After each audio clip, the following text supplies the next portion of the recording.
Merhaba sevgili takipçilerim. Mis Mutfak kanalıma hoş geldiniz. Bugünkü tarifim nefis bir kabak tatlısı olacak.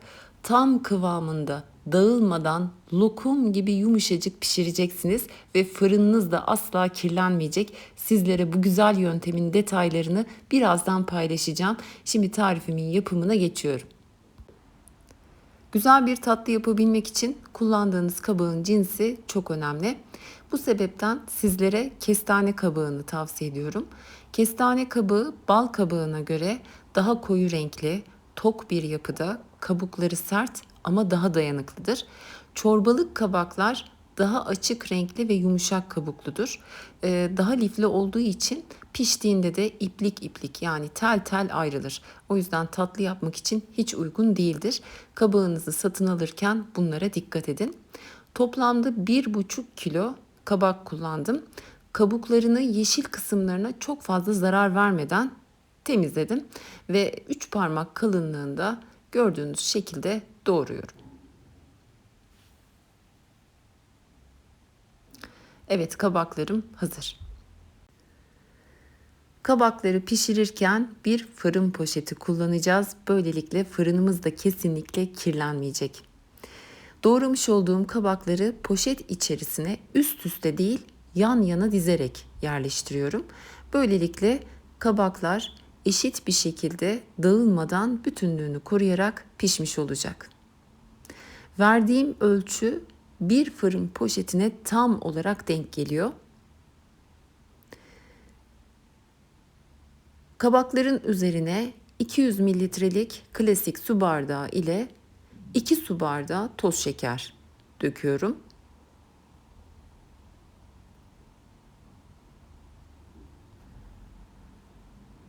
Fırın poşetini dikkatli bir şekilde tutup biraz sallayarak tüm kabakların şekerle temas etmesini sağlıyorum.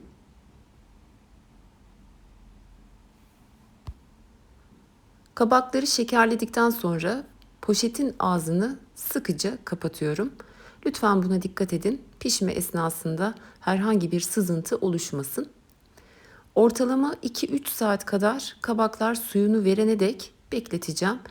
Bulunduğunuz ortamın ısısına bağlı olarak bu süre değişebilir ama önemli olan kabakların iyice sulanması.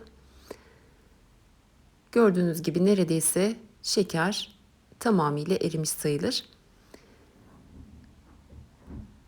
Bir kürdan yardımıyla poşetin birkaç yerini deliyorum ve önceden ısıtılmış alt üst ayar 200 derecelik fırında pişmeye bırakıyorum. İlk yarım saat kabak suyunu iyice verdi ve 45. dakikada kabağın suyunda gördüğünüz gibi baloncuklar, köpürmeler arttı. Bu piştiğinin de bir göstergesidir aslında. Tatlınızı fırından çıkarmadan önce poşetin dışından kabağın yeşil olan kısımlarını hafifçe bastırın. Eğer yumuşadığını hissettiyseniz fırından çıkartabilirsiniz. Ortalama 45 dakika ile 1 saat aralığında tatlınız pişecektir. Tatlı piştikten sonra dışarıya çıkarttım ve tamamıyla soğuyana kadar beklettim. Kesinlikle soğumadan servis tabağına almayın, dağılıp parçalanabilir.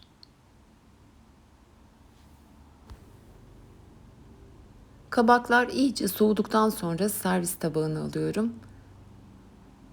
Bakın hiçbir şekilde dağılmadan, parçalanmadan bütünlüğünü koruyarak yumuşacık pişmiş oldu. Rengi de muhteşem. Poşetin içerisinde kalan kabağın suyunu da tatlının üzerine döküyorum.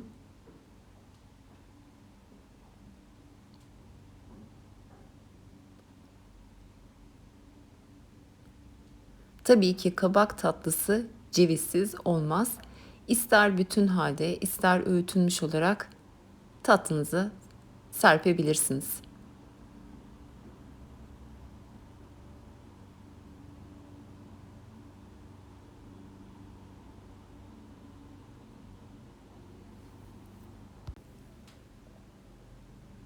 Kabak tatlınızı sadece cevizle servis edebileceğiniz gibi tahin ya da kaymak da kullanabilirsiniz. Tahin gerçekten kabak tatlısına inanılmaz derecede yakışıyor.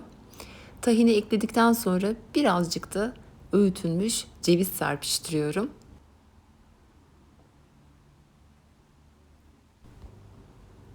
Şimdi sizlere ne kadar yumuşacık olduğunu da detaylı bir şekilde yakından göstermek istiyorum.